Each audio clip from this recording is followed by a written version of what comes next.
Assalamualaikum warahmatullahi wabarakatuh. Perkenalkan, nama saya Muhammad Ida Markatri, NIM 1931041120, kelas PJKRD.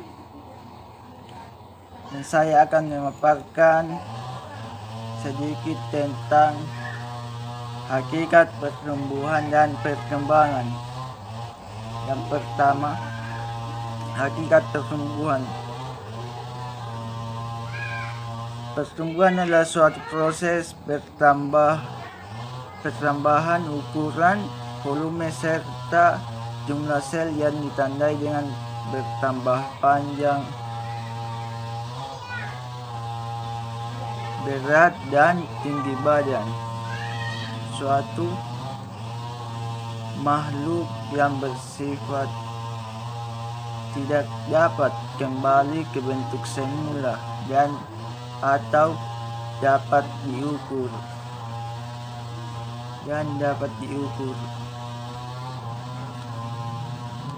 Pertumbuhan cenderung bersifat kualitatif dan berkaitan dengan aspek fisik. Contohnya, ukuran berat badan dan tinggi badan. Secara fisiologis,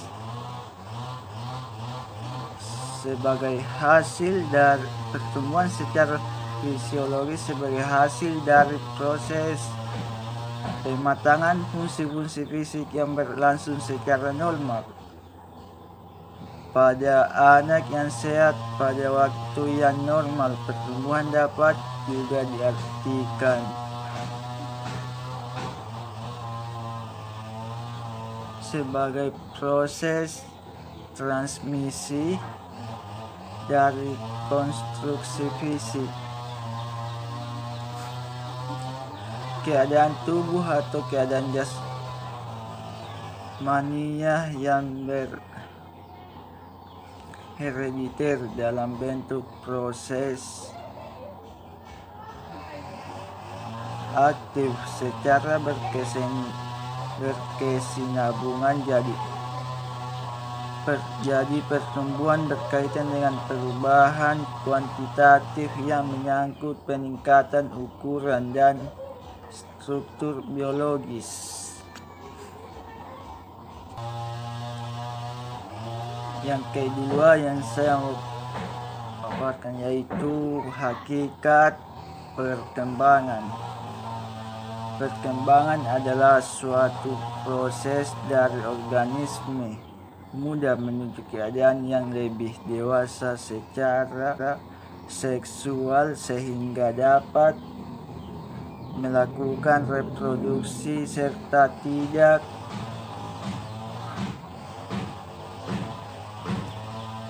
dapat diukur. Perkembangan cenderung lebih bersifat kualitatif, berkaitan dengan pematangan fungsi organ individu.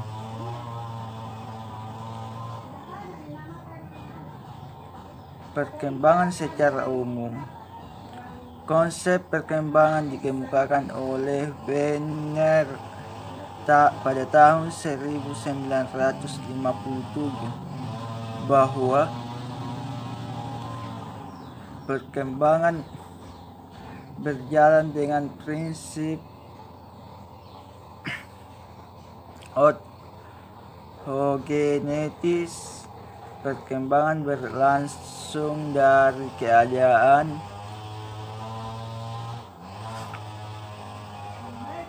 global dan kurang berdiferensiasi sampai keadaan di mana diferensiasi, artikulasi, dan integrasi meningkat secara bertahap.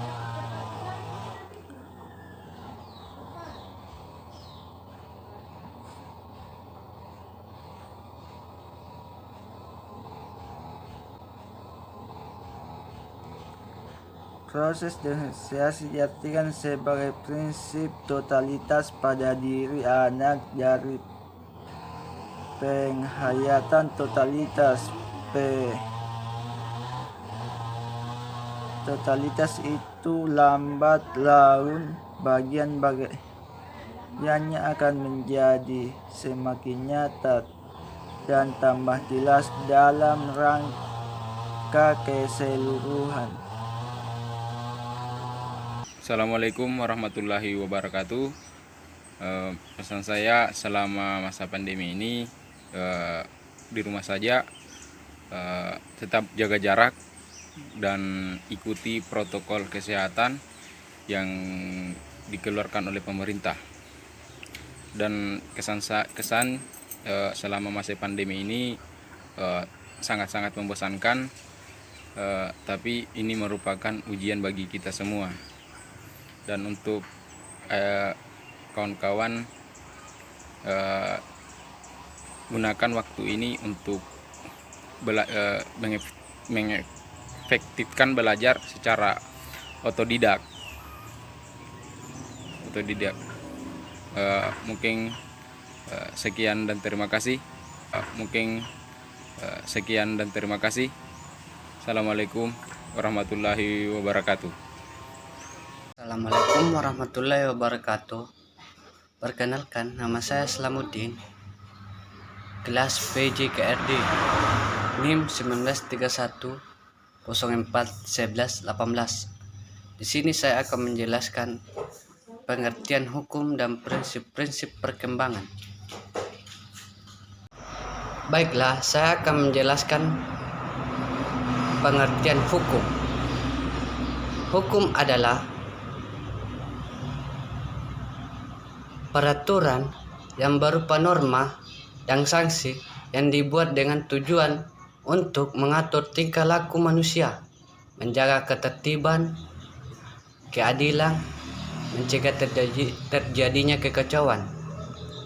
Ada pula yang mengatakan bahwa hukum adalah peraturan atau ketentuan tertulis maupun tidak tertulis yang mengatur kehidupan masyarakat dan menyediakan sanksi bagi pelanggarnya.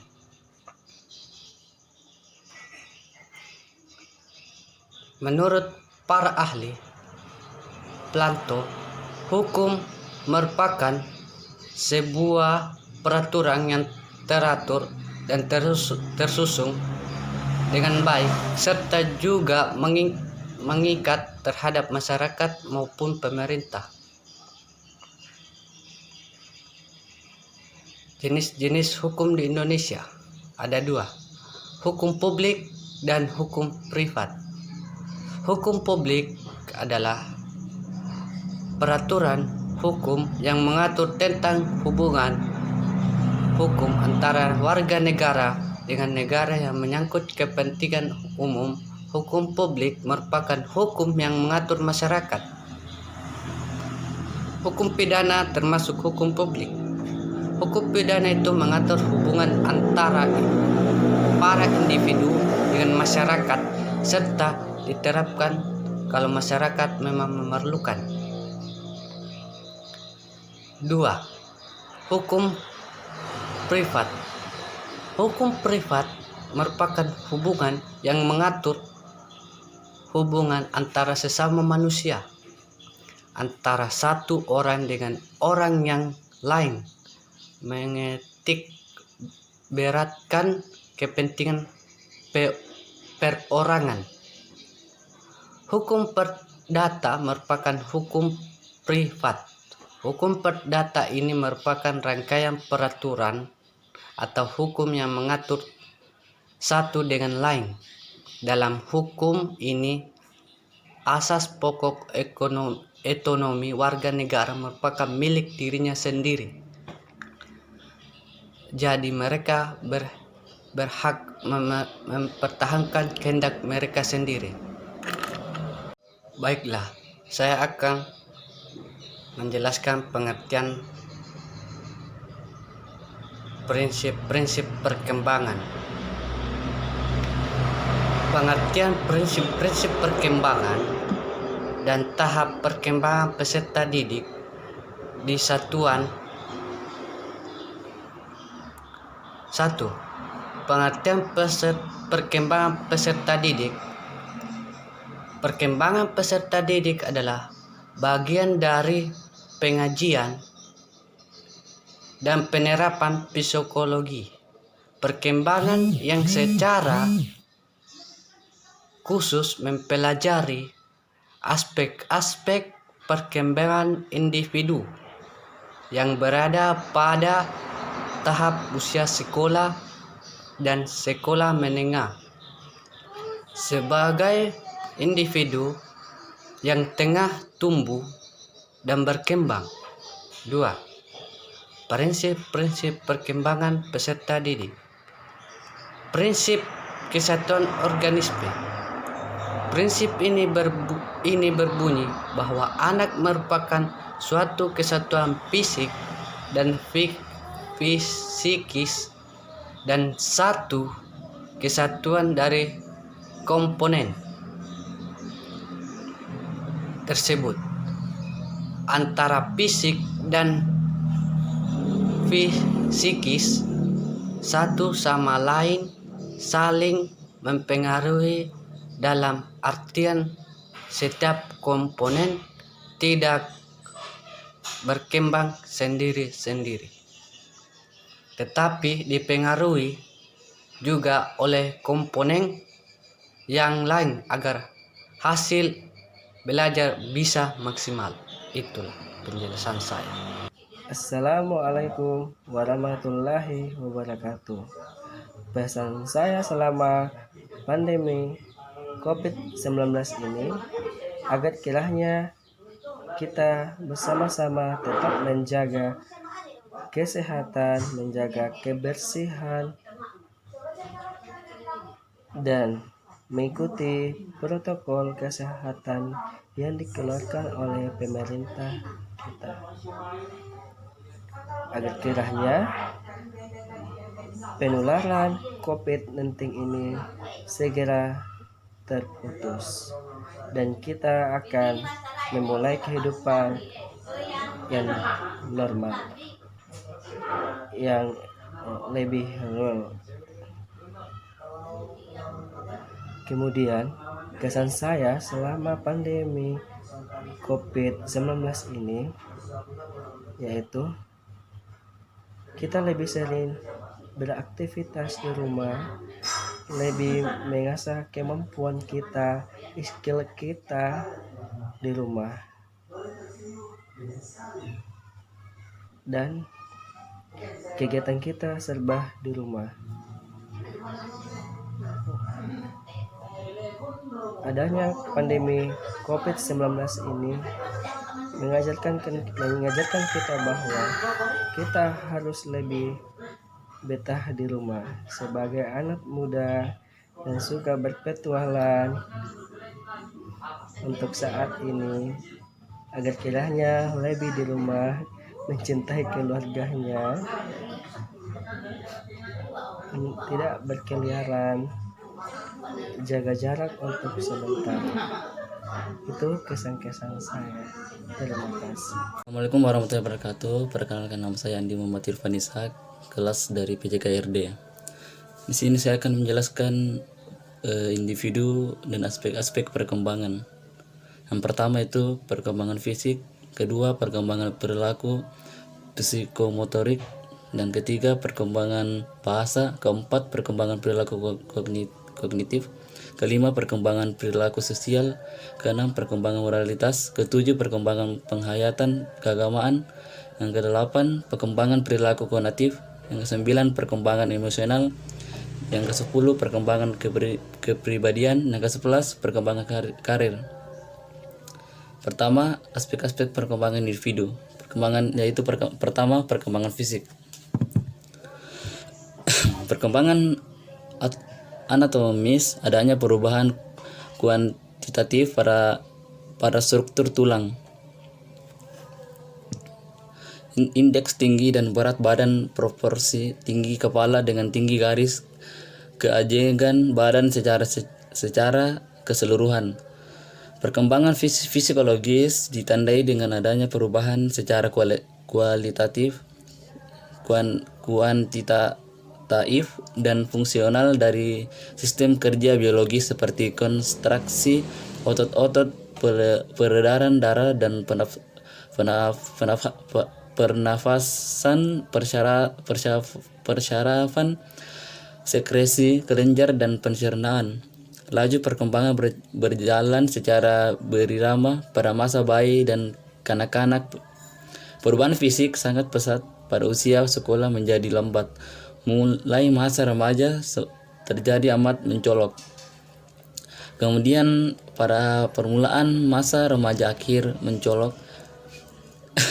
Kemudian pada perumahan masa remaja akhir bagi wanita yang penghujung masa remaja akhir bagi pria. Laju perkembangan menurun sangat lambat bahkan menjadi papan. Aspek perkembangan individu.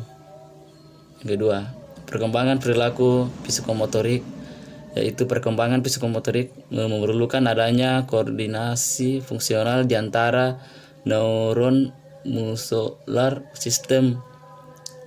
Dua prinsip utama dalam perkembangan psikomotorik, yaitu satu, bahwa perkembangan itu berlangsung dari yang sederhana kepada kompleks.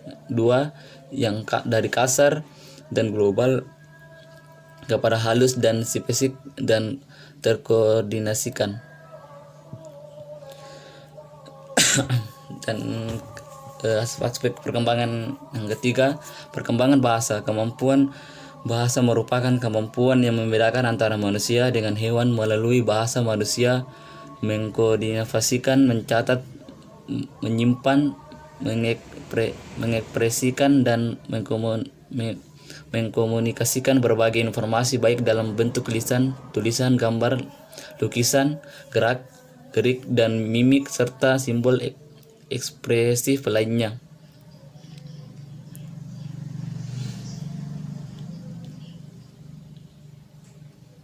Dan aspek-aspek perkembangan individu, yaitu dengan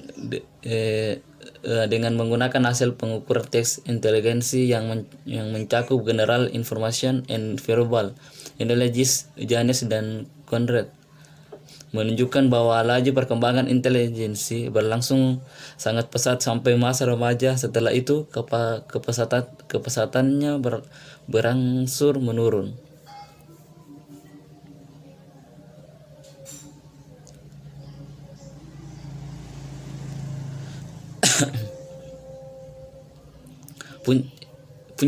Puncak perkembangan pada umumnya tercapai di penghujung masa remaja akhir.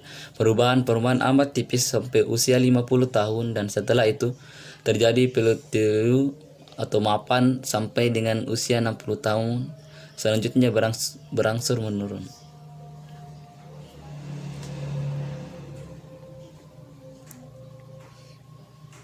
Aspek perkembangan individu. Yang kelima, perkembangan perilaku sosial.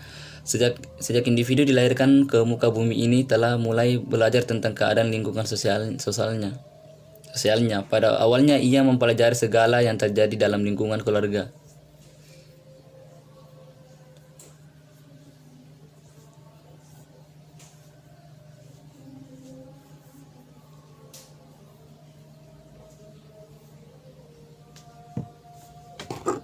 Dimanapun kita berada, supaya virus COVID-19 ini segera berlalu dan kita bisa memulai kehidupan baru, dalam artian bahwa memulai menggerakkan perekonomian kembali sehingga Indonesia bisa bangkit kembali dan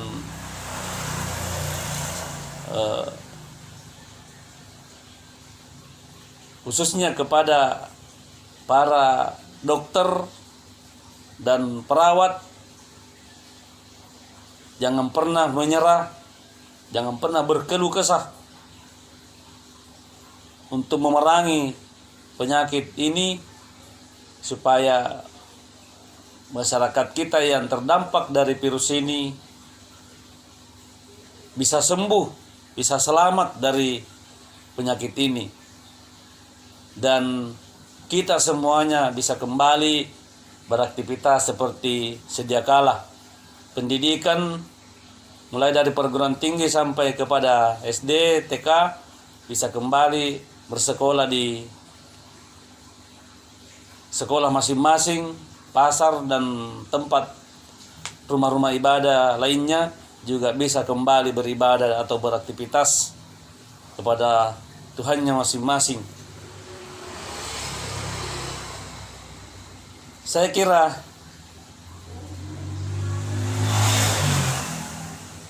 inilah kesan dan pesan selama COVID-19 kami rasakan, dan saya kira cukup sekian. Wabillahi taufiq wal hidayah. Assalamualaikum warahmatullahi wabarakatuh. Assalamualaikum warahmatullahi wabarakatuh. Nama saya Haim Maruf dari kelas PJKRD. Yang saya akan menjelaskan tentang teori kecerdasan majemuk. Teori kecerdasan majemuk adalah teori yang dikemukakan oleh Howard Gardner yang di dalam bukunya yang berjudul Frames of Mind, Teori Multiple Intelligence pada tahun 1983. Di dalam bukunya mendefinisikan kecerdasan sebagai kemampuan untuk memecahkan suatu masalah dalam menciptakan suatu produk yang bernilai pada suatu budaya. Ada pula jenis-jenis kecerdasan majemuk yang dikemukakan oleh Howard Gardner. Yang pertama yaitu adalah kecerdasan bahasa. Kecerdasan bahasa merupakan kecerdasan yang memiliki kepekaan terhadap bermaknaan bahasa, meliputi tata bahasa, struktur kalimat, bunyi, fungsi, dan permainan bahasa. Yang kedua yaitu kecerdasan visual. Kecerdasan ini memiliki ketertarikan terhadap gambar. Karakteristik pemilik kecerdasan ini adalah lebih mudah menghafalkan wajah daripada nama, menyampaikan ide atau pendapat dengan sketsa, dan memiliki kompetensi untuk kreatif dan imajinatif dalam segala hal. Yang ketiga ialah kecerdasan musikal. Kegiatan yang disukai oleh pemilik kecerdasan ini adalah senang bernyanyi, senang mendengarkan musik, senang mengingat nada dan irama, suka mendengarkan musik saat melakukan aktivitas, mampu memainkan alat musik, senang menulis lagu, dan lain-lain. Yang keempat ialah kecerdasan logika matematika. Pemilik kecerdasan ini lebih menyukai kegiatan yang berhubungan dengan angka, mampu menyelesaikan soal-soal hitungan, menyukai puzzle, mampu menginterpretasikan tabel, grafik atau diagram, senang dengan permainan yang melibatkan strategi, suka menganalisa atau bernalar, dan lain-lain. Yang kelima, kecerdasan interpersonal. Kecerdasan ini dimiliki oleh seseorang yang memiliki jiwa sosial yang tinggi, dapat memahami perbedaan pola pikir, memiliki rasa percaya diri yang tinggi, supel, dan memiliki empati yang besar terhadap orang-orang di sekitarnya. Yang keenam, kecerdasan kinestika. Kecerdasan intrapersonal.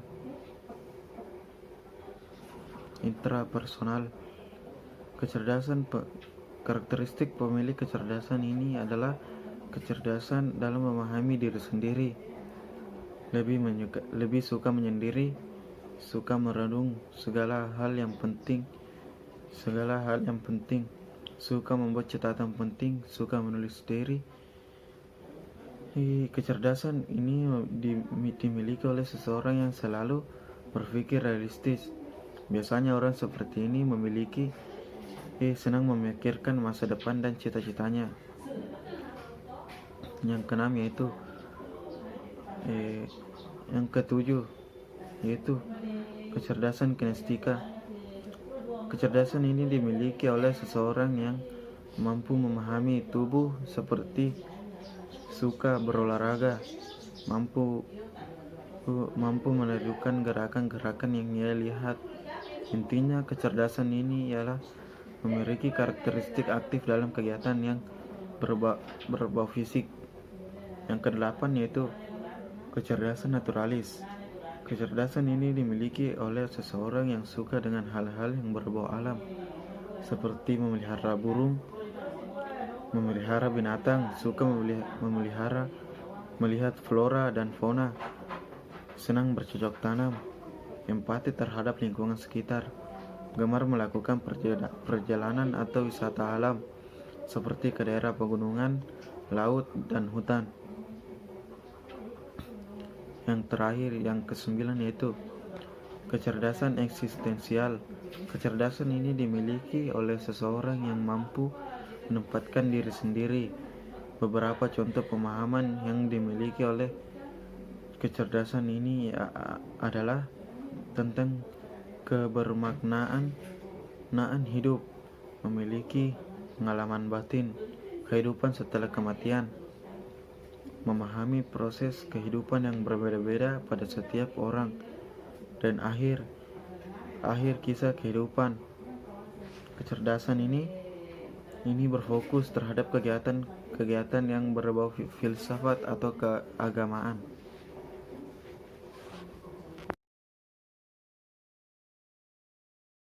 Assalamualaikum warahmatullahi wabarakatuh. Kami dari orang tua HM Ma'ruf menyampaikan pendapat bahwa belajar di rumah adalah merupakan suatu hal yang sangat penting untuk menyelesaikan tugas-tugas yang diberikan oleh para dosen. Yang kedua, belajar di rumah adalah suatu pemberian tugas di rumah melalui online itu dapat menyelesaikan materi-materi yang ada pada perkuliahan di perguruan tinggi, sehingga kami sangat mendukung belajar di rumah adalah suatu hal yang sangat penting akibat karena adanya penyakit COVID-19 yang melanda bangsa Indonesia dan berimbas kepada masyarakat maupun kampus. Bismillahirrahmanirrahim. Assalamualaikum warahmatullahi wabarakatuh. Perkenalkan, nama saya Nur Dewi dari kelas PJKRD, NIM 1931041114. Di sini saya akan menjelaskan sedikit tentang kecerdasan emosional atau EQ. Nah, kecerdasan emosional adalah kemampuan seseorang untuk menilai, menerima, mengelola, serta mengontrol dirinya dan orang lain di sekitarnya.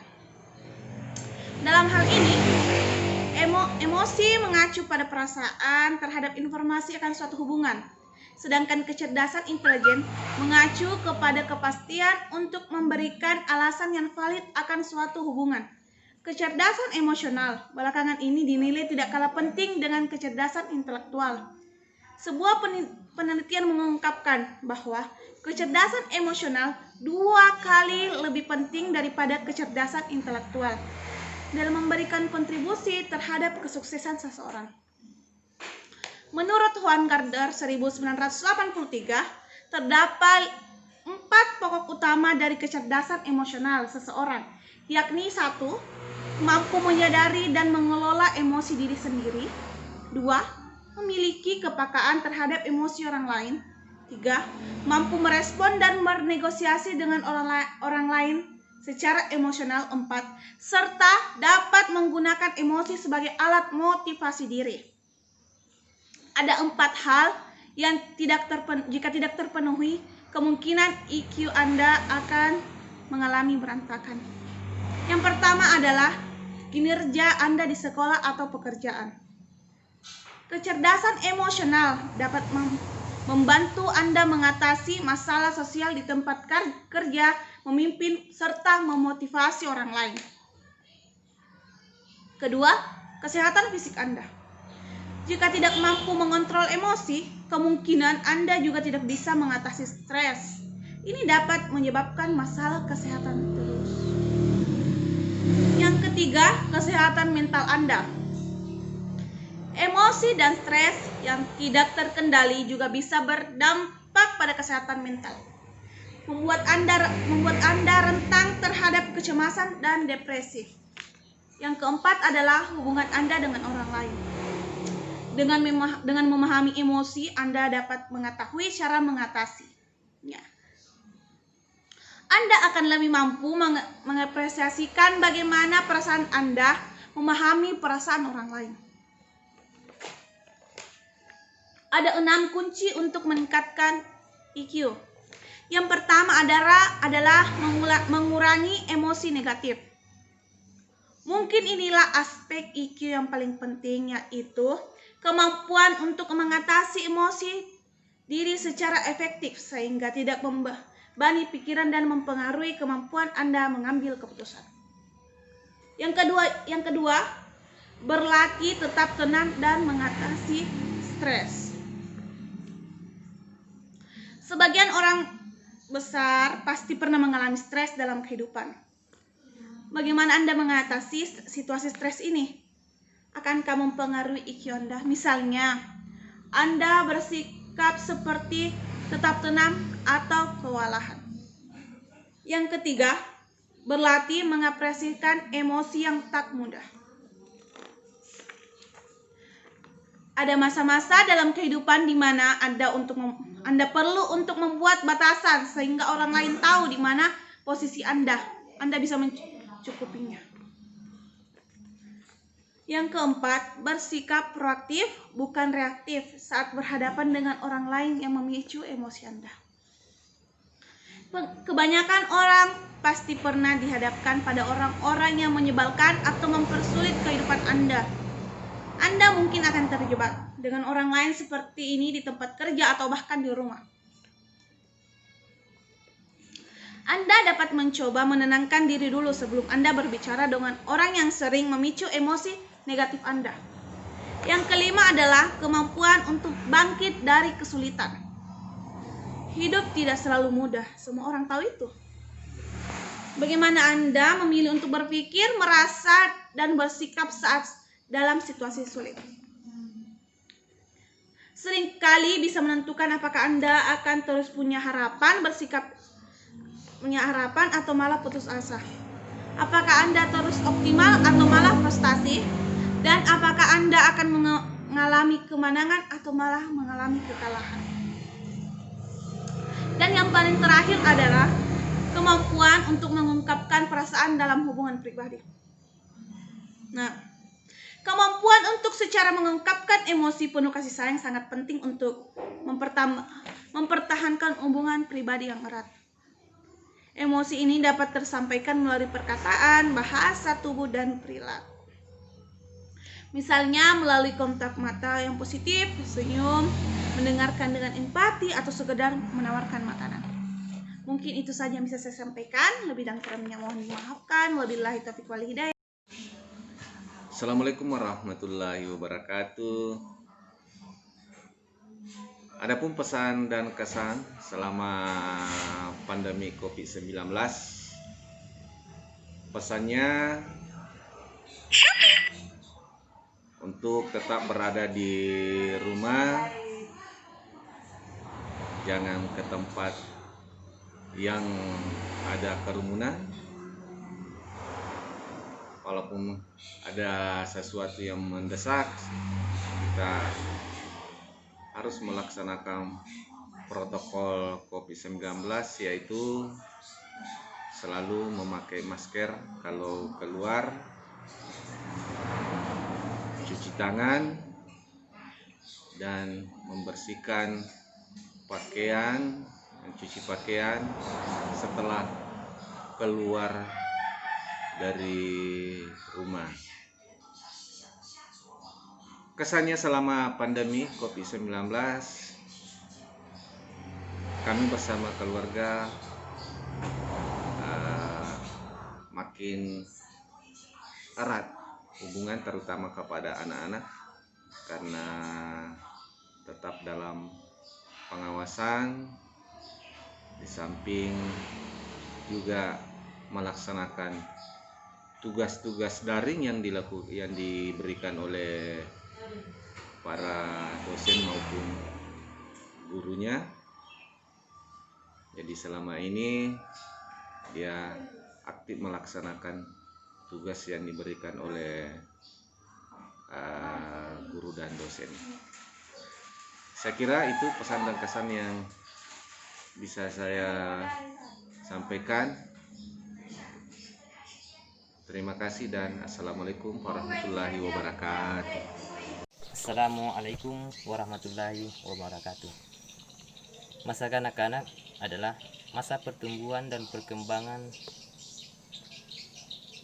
yang sangat penting dalam kehidupan manusia. Pada masa ini, anak mulai menguasai keahlian tertentu dan menghadapi tugas-tugas baru.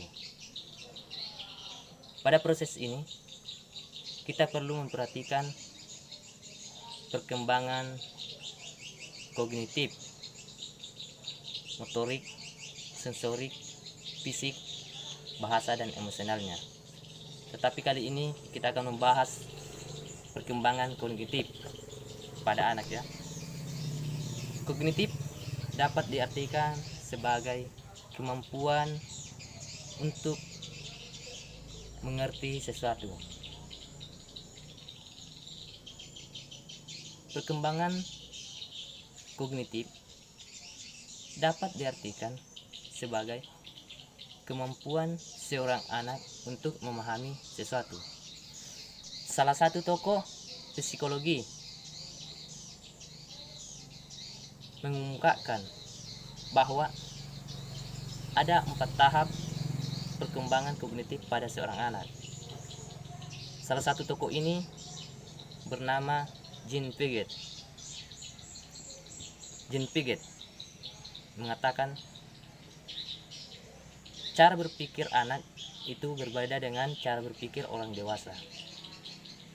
Piaget membagi tahapan ini dalam 4 tahap, di mana tahap yang pertama yaitu tahap sensori motor.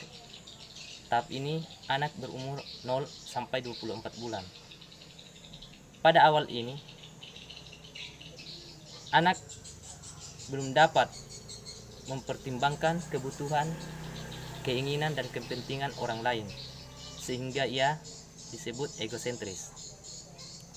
Pada masa 18 bulan, anak sudah mulai menciptakan simbol-simbol atau sudah dapat melakukan suatu benda serta fungsinya. Kemudian tahap yang kedua yaitu tahap pra-operasional.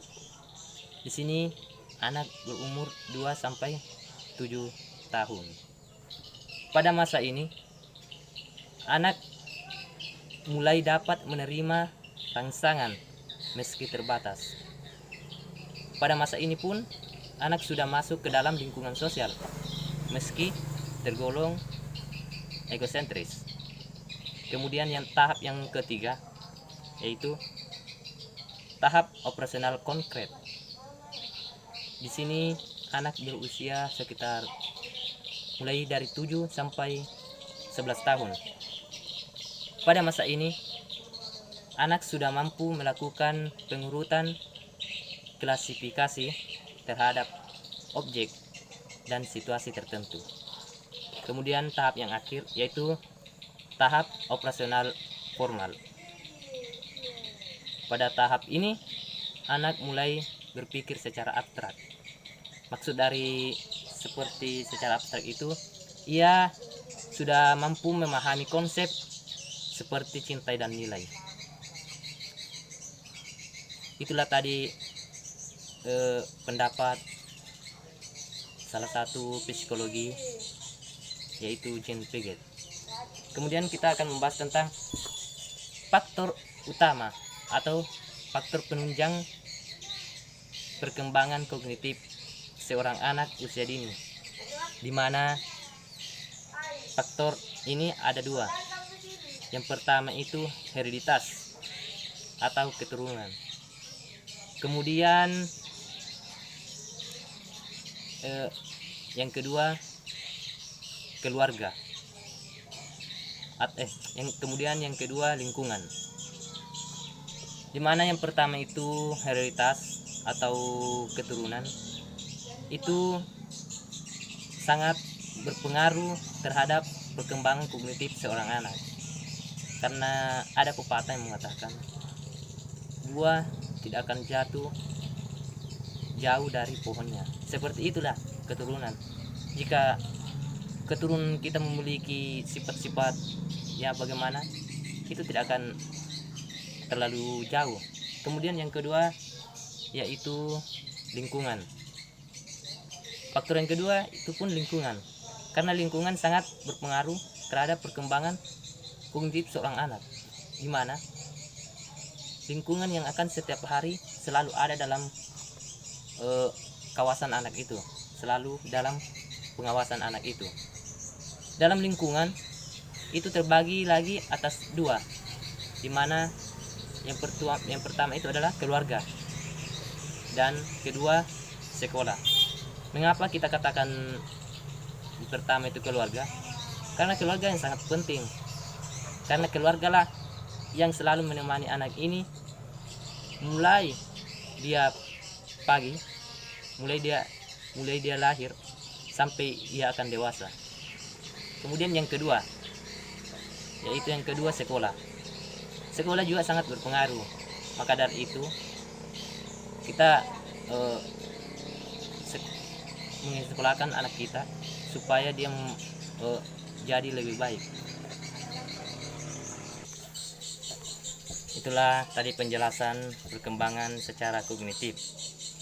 Jika ada kekurangan mohon dimaafkan. Kemudian saya akan berikan kepada kakak saya untuk memberikan pesan dan kesannya selama pandemi corona ini, selama kami kuliah online. Bismillahirrahmanirrahim. Assalamualaikum warahmatullahi wabarakatuh.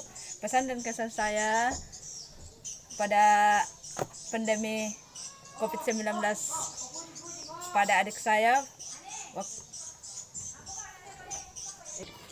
Assalamualaikum warahmatullahi wabarakatuh. Kesan saya selama kuliah online adalah ada baiknya, ada tidaknya juga, karena dimana seperti di kampung jaringan itu tidak mendukung.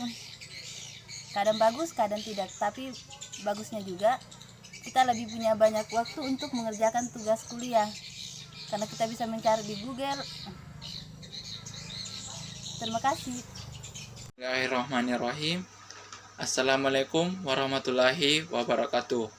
Perkenalkan, nama saya Muhammad Alfian Alamsyah dari Fakultas Ilmu Keolahragaan Universitas Negeri Makassar, jurusan Pendidikan Jasmani, Kesehatan, dan Rekreasi.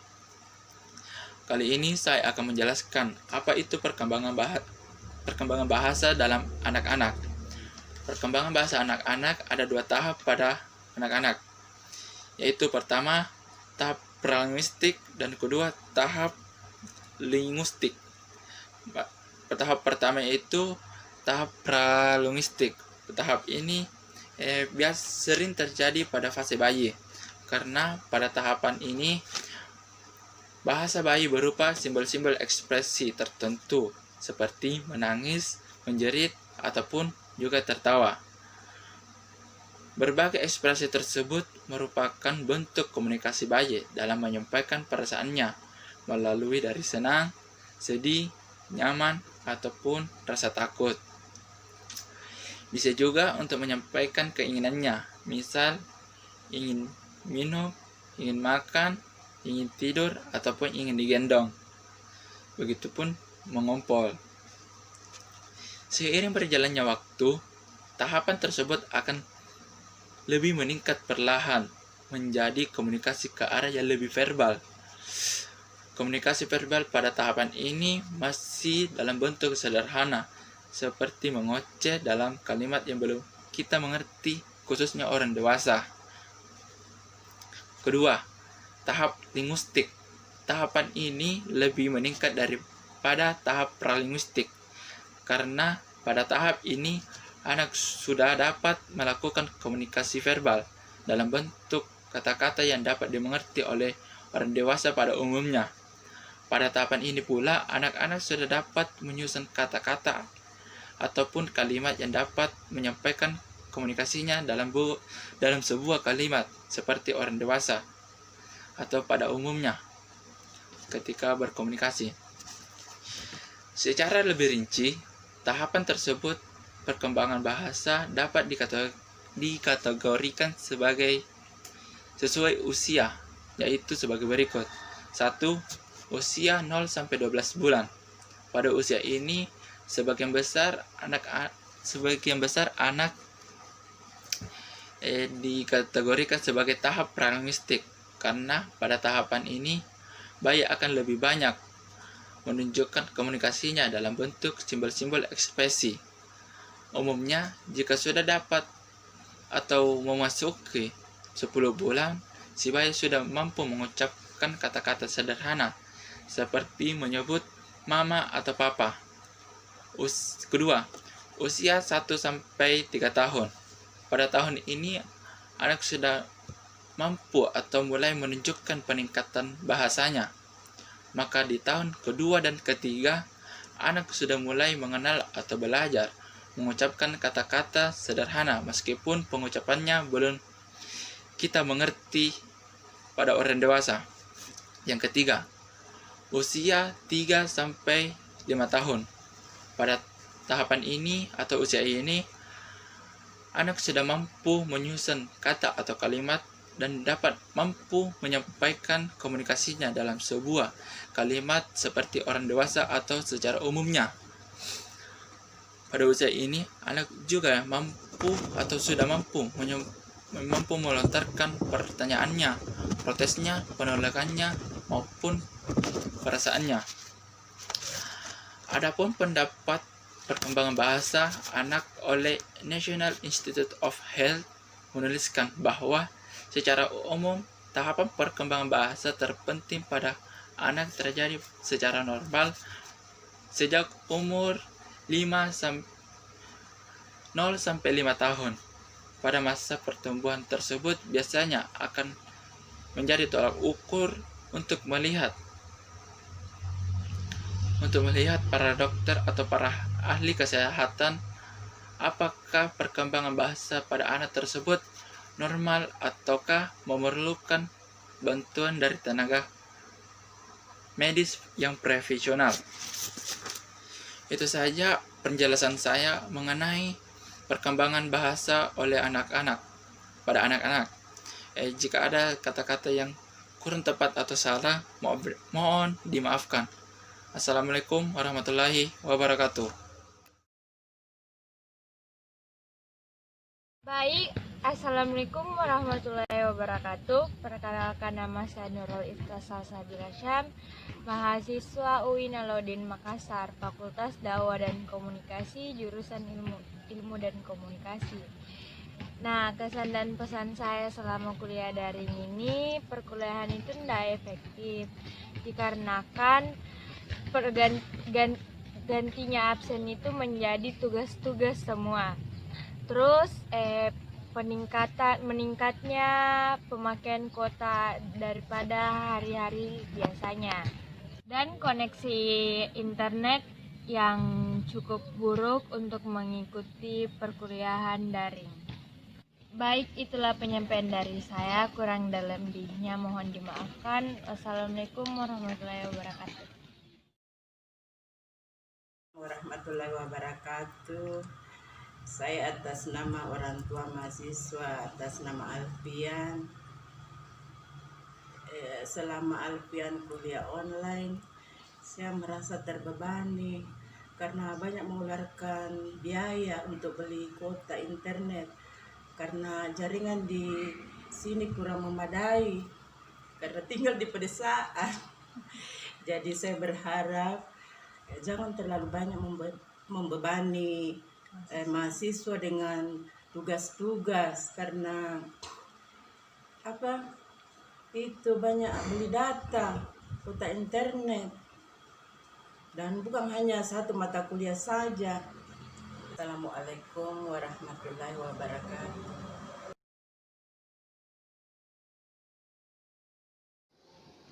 Baik, Assalamualaikum warahmatullahi wabarakatuh. Perkenalkan, nama saya Muhammad Abdillah, kelas PJKRD, NIM 1931041119. Di sini saya akan menjelaskan perkembangan moral dan spiritual. Perkembangan moral secara etimologi, yaitu istilah moral berasal dari bahasa Latin yaitu yaitu moris, berasal dari bahasa Latin yaitu moris, adat, istiadat, kebiasaan, cara, tingkah laku dan kelakuan. Adapun moris, adat, istiadat, kelakuan, tabiat, akhlak, watak dan akhlak. Jadi sedangkan moralitas merupakan kemauan untuk menerima dan melakukan peraturan, nilai-nilai dan prinsip-prinsip moral. Seruan untuk berbuat baik kepada orang lain atau larangan untuk tidak berbuat kejahatan kepada orang lain. Jadi pada intinya disimpulkan bahwa moral merupakan salah satu disebutkan bahwa tingkah laku manusia yang berdasarkan tingkah laku manusia dengan landasan nilai dan norma yang berlaku dan dalam masyarakat. Seseorang dikatakan bermoral apabila ia mempunyai pertimbangan baik dan buruk yang ditunjukkan melalui tingkah lakunya sendiri sesuai dengan adat dan sopan santun. Sebaliknya seorang ditunjuk melalui tingkah laku selanjutnya sebaiknya seseorang dikatakan memiliki perilaku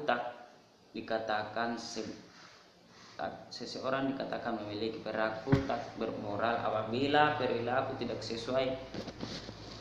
Seseorang boleh dikatakan bermoral apabila ia mempunyai pertimbangan baik dan buruk yang ditunjukkan melalui tingkah lakunya sendiri sesuai dengan adat dan sopan santun. Sebaliknya, seseorang dikatakan memiliki perilaku tak bermoral apabila perilakunya tak sesuai dengan harapan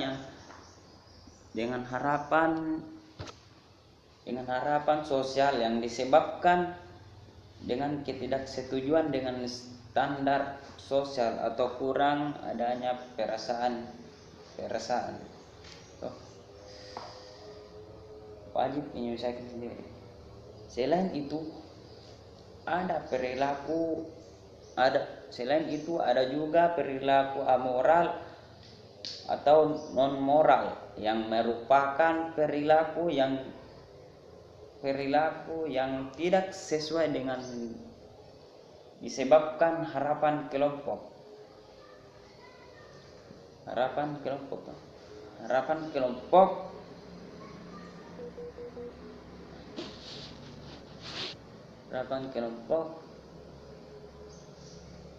Sosial daripada pelanggaran sengaja terhadap standar kelompok. Perkembangan moral adalah perkembangan yang berkaitan dengan aturan mengenai apa yang seharusnya dilakukan oleh manusia dalam interaksinya dengan orang lain. Perkembangan moral juga merupakan perubahan perilaku yang terjadi dalam kehidupan anak. Anak berkenan dengan tata cara, kebiasaan, adat atau standar nilai yang berlaku dalam kelompok sosial. Anak-anak ketika dilahirkan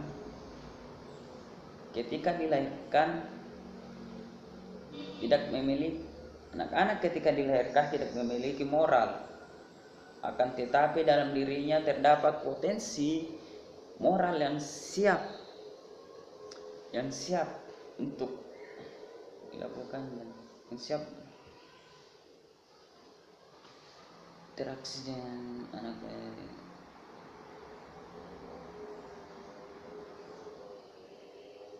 dengan orang lain, siap untuk dikembangkan melalui pengalamannya berinteraksi dengan orang lain, orang tua, saudara, teman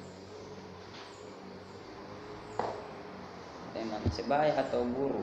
Anak belajar memahami tingkah laku, mana yang buruk atau tidak boleh dilakukan dan mana yang baik atau yang mana boleh dilakukan, sehingga terjadi perkembangan moral anak tersebut. Di sini saya akan melanjutkan menjelaskan perkembangan spiritual. Perkembangan spiritual berasal dari bahasa Latin yaitu spiritual, yaitu spiritus, yang berarti nafas atau udara. Spirit memberikan hidup, spirit memberikan hidup, menjiwai seseorang,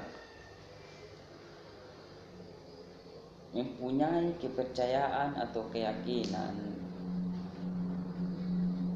Keyakinan berarti percaya atau komitmen, mempunyai komitmen terhadap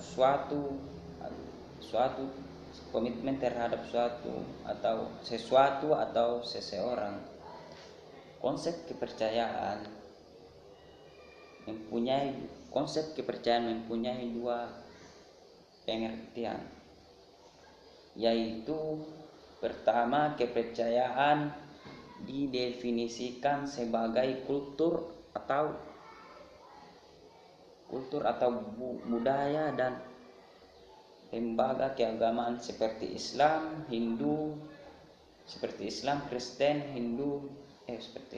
Kristen, Buddha dan lain-lain.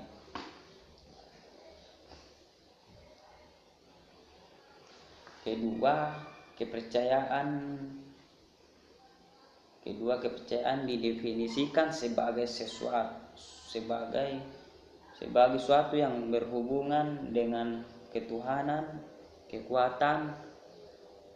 kekuatan tertinggi, orang yang mempunyai wewenang atau yang mempunyai wewenang atau kuasa, sesuatu perasaan yang memberikan alasan tentang keyakinan, belief, dan keyakinan sepenuhnya, artian harapan of definisi spiritual. Setiap individu dipengaruhi oleh budaya, perkembangan, pengalaman hidup, kepercayaan, dan ide-ide tentang kehidupan. Spiritualitas juga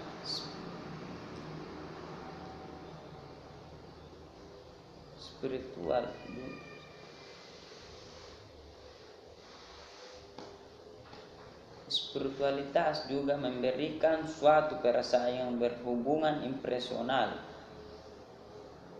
hubungan antara orang lain dengan lingkungan, impersonal, dan transpersonal, hubungan yang tidak dapat dilihat, yaitu suatu hubungan dengan ketuhanan yang merupakan kekuatan tertinggi. Jadi spiritual merupakan kepercayaan peserta didik terhadap sesuatu keyakinan yang didasarkan pada adat istiadat maupun ketuhanan. Perkembangan spiritual lebih spesifik membahas tentang kebutuhan manusia terhadap agama. Agama adalah sebagai sistem organisasi kepercayaan dan kepribadian di mana seseorang bisa lahirlah mengenai spiritualitasnya. Perkembangan spiritual diartikan sebagai tahap di mana seseorang lebih spesifik membahas tentang kebutuhan manusia terhadap agama.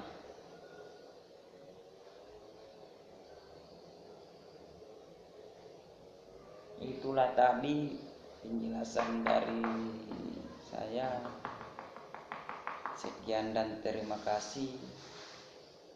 Mohon maaf jika ada kesalahan, tolong dimaafkan. Terima kasih sekali lagi, terima kasih. Assalamualaikum warahmatullahi wabarakatuh. Assalamualaikum warahmatullahi wabarakatuh.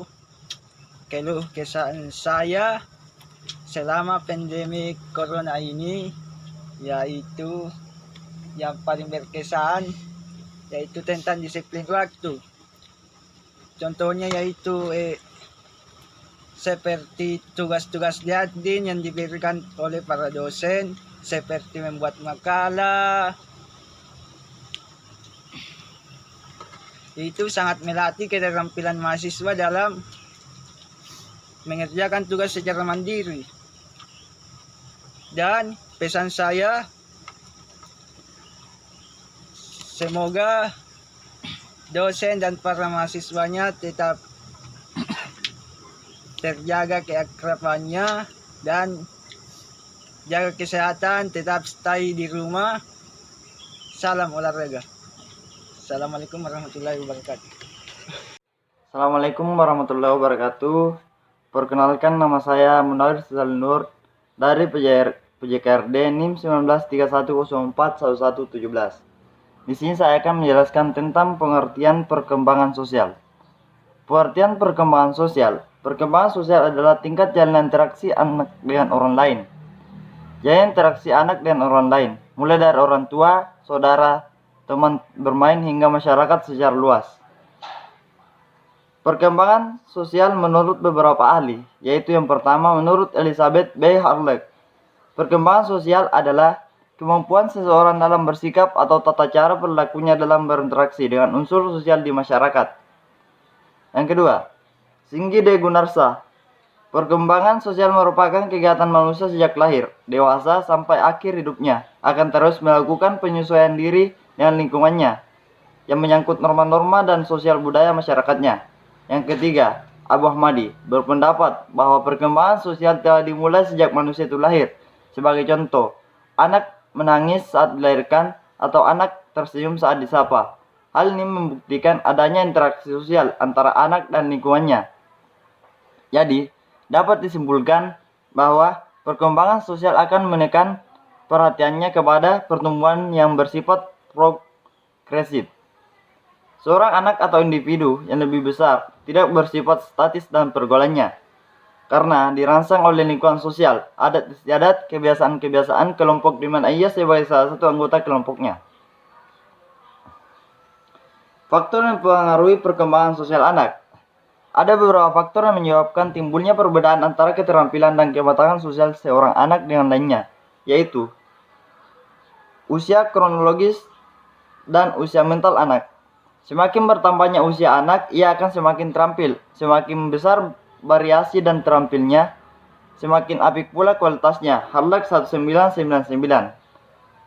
Usia kronologis juga berhubungan dengan kematangan. Untuk dapat bersosialisasi dengan baik, diperlukan kematangan fisik dan psikis sehingga mampu mempertimbangkan proses sosial, memberi dan menerima nasihat orang lain, memerlukan kematangan intelektual dan emosional. Di samping itu, kematangan dalam berbahasa juga sangat menentukan. Kematangan anak. Bersosialisasi memerlukan kematangan fisik dan psikis untuk mampu mempertimbangkan dalam proses sosial, memberi dan menerima pendapat orang lain, memerlukan kematangan intelektual dan emosional. Di samping itu, kemampuan berbahasa ikut pula menentukan. Dengan demikian, untuk mampu bersosialisasi dengan baik diperlukan kematangan fisik sehingga setiap orang fisiknya telah mampu menjalankan fungsinya dengan baik. Urutan anak. Ada perbedaan beberapa motorik antara menurut urutan kelahiran anak yang dikemukakan oleh Harlech 1999 bahwa perkembangan motorik anak pertama cenderung lebih baik daripada perkembangan anak yang lahir kemudian. Hal ini lebih dikarenakan oleh perbedaan rasa yang diberikan oleh orang tuanya. Demikian juga dengan kondisi kematangan sosial. Anak kali ini dipengaruhi oleh urutan anak. Anak pertama akan lebih banyak memerankan model sosial dibandingkan dengan anak tengah ataupun anak bungsu. Jenis kelamin. Jenis kelamin membedakan pula interaksi sosial antara anak laki-laki dengan anak perempuan. Hal ini mempengaruhi pola pada hidup sosial anak. Dua anak yang usianya sama tetapi berjenis kelamin berbeda, maka kematangan sosialnya pada aspek-aspek tertentu berbeda. Keadaan sosial ekonomi. Kondisi perekonomian orang tua atau keluarga akan berdampak pada sikap interaksi sosial anak. Secara umum, dapat tergambarkan bahwa anak-anak yang memiliki kondisi sosial ekonomi lebih baik, maka anak yang memiliki kepercayaan diri yang baik pula. Pendidikan. Pendidikan merupakan proses sosial anak yang terarah. Hakikat pendidikan sebagai proses pengoperasian ilmu yang normatif.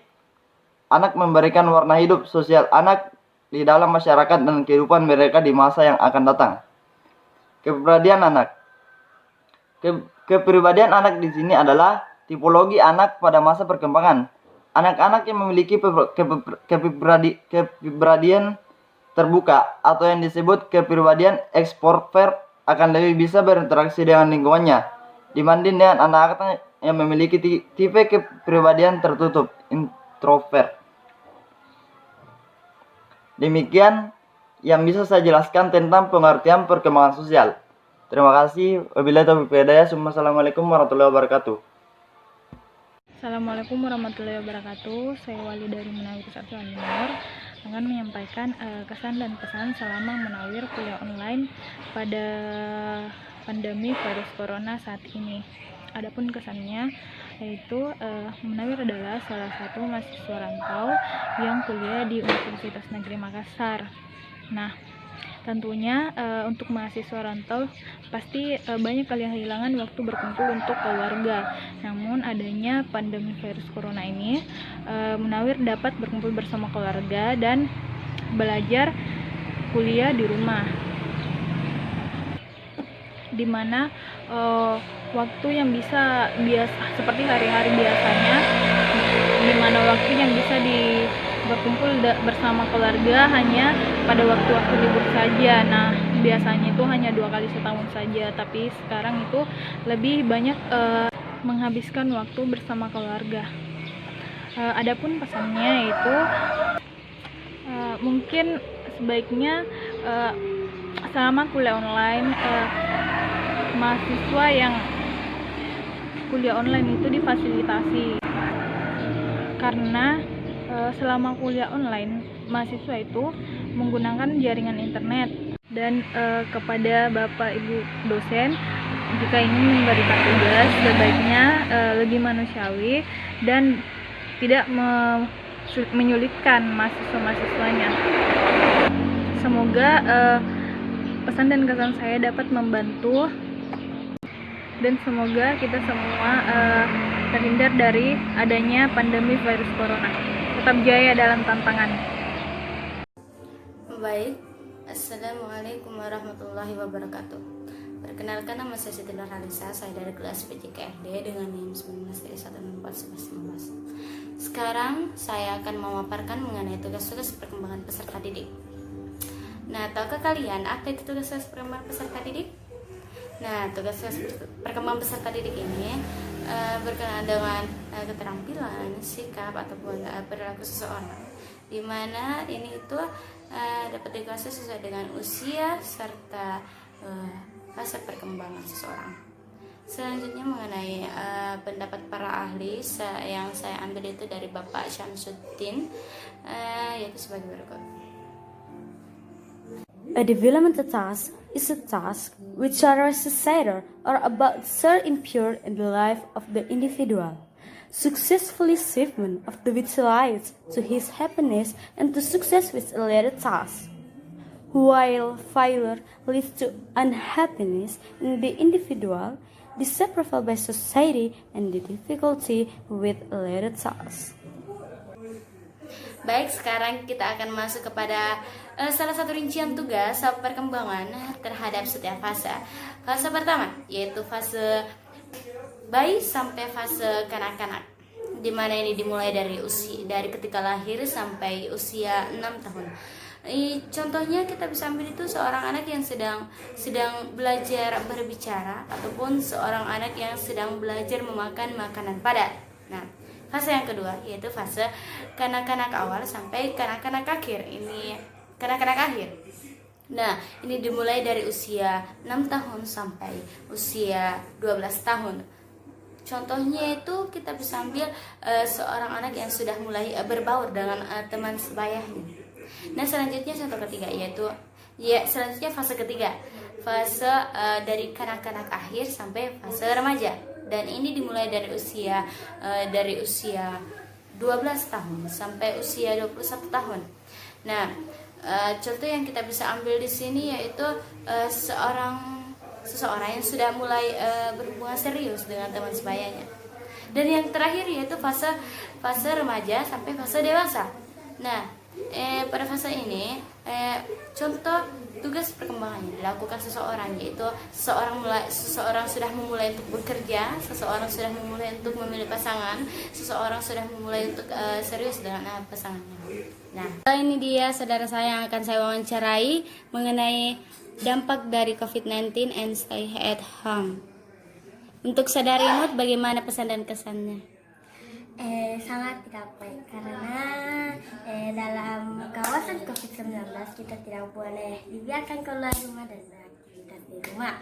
Jadi kita harus dibiarkan beraktivitas di dalam rumah seperti belajar online.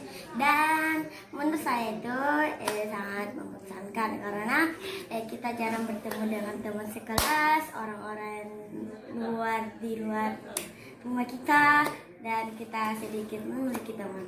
Itu sampai selesai. Baik, sekarang saya akan membacakan mengenai latar belakang dari latar belakang dari tugas pertumbuhan dan perkembangan peserta. Nah, dalam kehidupan ini terbentang dari mulai fase kehidupan kandungan sampai fase tua. Nah, dalam menempuh fase tersebut terdapat tugas-tugas perkembangan yang pada setiap individu itu harus menuntaskannya. Nah, akan tetapi tidak semua anak dapat mengalami perkembangan yang sempurna. Masalah bagi manusia akan semakin kompleks ketika mereka menginjak usia remaja, dan pada masa remaja itulah mereka mulai mengenal lingkungan atau masyarakat yang lebih luas, yang selalu dihadapkan pada permasalahan yang lebih rumit dan memerlukan penanganan yang sangat serius. Oleh karena itu, bagi peserta didik haruslah tahu bagaimana keadaan peserta didiknya dan harus bisa mengarahkan hal-hal yang positif sehingga peserta didik pada usia remaja akan terarah kepada hal-hal yang lebih positif. Mendidik juga bisa mengetahui gejala-gejala yang dapat terjadi pada peserta didik dan bisa memberikan solusi yang terbaik dalam menghadapi keadaan peserta didik itu. Oleh karena itu, diperlukan konsep dan tugas perkembangan peserta didik. Nah, sekarang saya akan memaparkan hal tersebut. Perkembangan itu mencakup seluruh aspek kepribadian, di mana itu saling berinteraksi antara satu sama lain.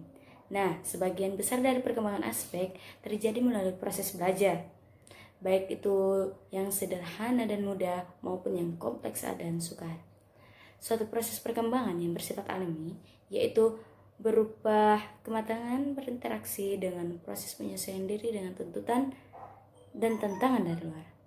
Tapi keduanya masih dipengaruhi oleh kesediaan.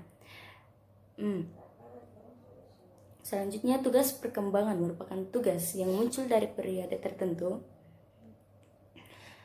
dalam rentang kehidupan individu, yang dimana apabila tugas itu dapat berhasil dituntaskan akan membawa kebahagiaan dan kesuksesan dalam menuntaskan tugas berikutnya. Begitu sebaliknya, dan begitu pula sebaliknya. Sementara apabila gagal, maka akan menyebabkan ketidakbahagiaan pada diri individu tersebut dan menimbulkan penolakan masyarakat dan kesulitan dalam menuntaskan tugas berikutnya. Dalam teori perkembangan peserta didik, di sini saya dapat ada 4 teori, di mana itu ada teori dorongan, ada teori dinamisme, Kartona, serta Havikhorst. Nah, dalam teori dorongan atau motivasi itu dikemukakan oleh Morgan yang memaparkan bahwa segenap tingkah laku distimulir dari dalam, bahwa motivasi adalah merupakan dorongan keinginan sekaligus sebagai sumber daya penggerak melakukan sesuatu yang berasal dari dalam dirinya. Yang kedua yaitu teori dinamisme yang mengatakan bahwa di dalam organisme yang hidup itu selalu ada usaha yang positif, di mana ia akan selalu mencari pengalaman baru.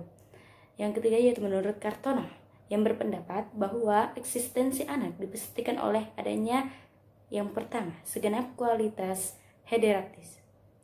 Kedua, pengalaman masa lampau dan masa sekarang, di mana dalam bentuk suatu lingkungan sosial tertentu dan sebagai produk proses pelajaran kontinu. Dan yang terakhir itu menurut Havikhorst pada tahun 1953 yang mengemukakan bahwa perjalanan hidup seseorang itu ditandai dengan adanya tugas-tugas yang harus dipenuhi. Secara garis besar ia menegaskan bahwa tugas perkembangan yang dilakukan seseorang pada masa kehidupan tertentu adalah disesuaikan dengan norma-norma serta disesuaikan dengan norma-norma sosial serta kebudayaan. Tugas perkembangan itu ditentukan karena adanya kolerasi antara potensi diri dan pendidikan yang diterima, serta norma-norma budaya yang ada.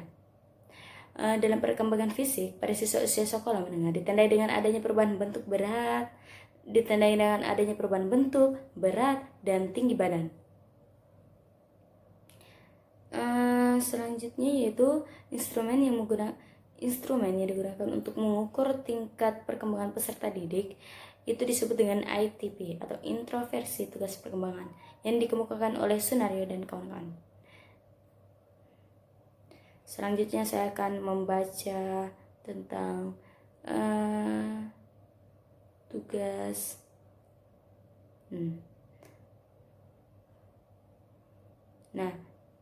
sekarang saya akan membaca mengenai upaya dalam memfasilitasi tugas perkembangan setiap individu. Dalam ini dituntut untuk dapat menuntaskan setiap tugas-tugas perkembangan dalam tahap-tahap yang telah ditentukan. Faktor internal yang terkait dengan kondisi individu itu,